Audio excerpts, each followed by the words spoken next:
So a lot of these problems have come back with a reminder of the Pythagorean theorem.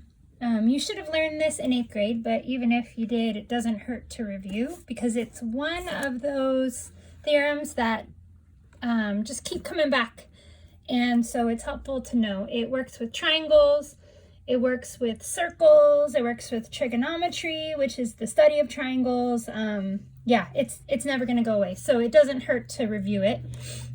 The Pythagorean theorem says that if you square the sides of any right triangle and you add them, so I take this side length and I square it, and I add it to the square of this side length, it will be equal to the hypotenuse squared.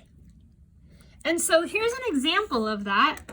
Let's make this side length 3. So A is equal to 3 and B is equal to 4. And we want to figure out what the hypotenuse is, what C is. C is called the hypotenuse because it is the longest length. So we take that A squared plus B squared equals C squared. And A is 3. B is 4. And C is, we don't know.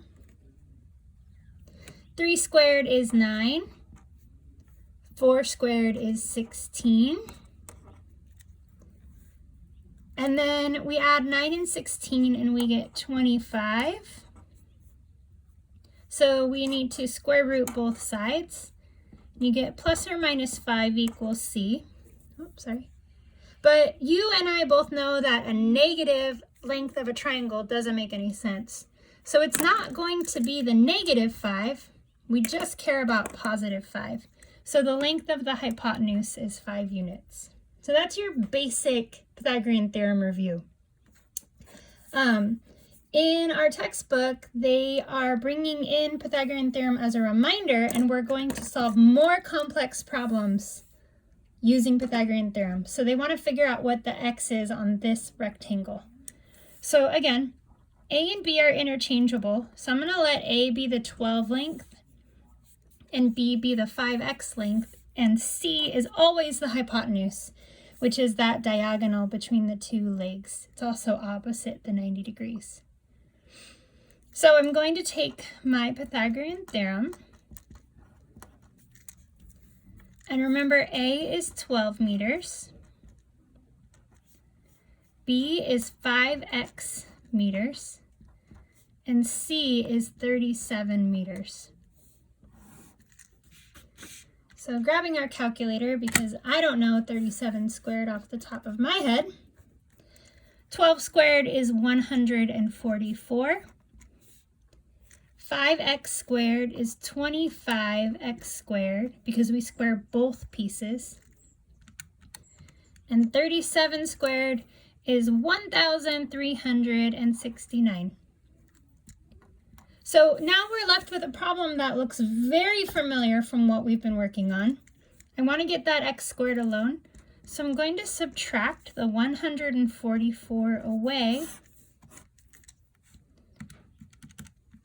And I'm left with 25x squared equals 1,225. Now I need my 25 to get away from my x squared. So I divide both sides by 25. And I'm left with x squared equals 49.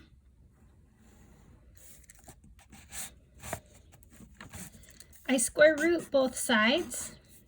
And x is equal to plus or minus 7. I know that in my head. If you don't know that, time to memorize. Perfect squares through about 12. 13 is handy. So I have the possible side length of plus or minus 7. So let's go back to our original problem. X could be positive 7 or x could be negative 7. We have to decide if either of those makes sense.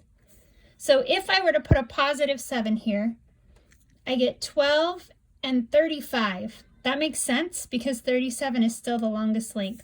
So positive 7 makes sense. Now if I put negative 7 in for x, I have 12 and negative 35. Now, triangles can't have negative side lengths in ever, so that's bad. So we cross that one off, and we know that x is equal to 7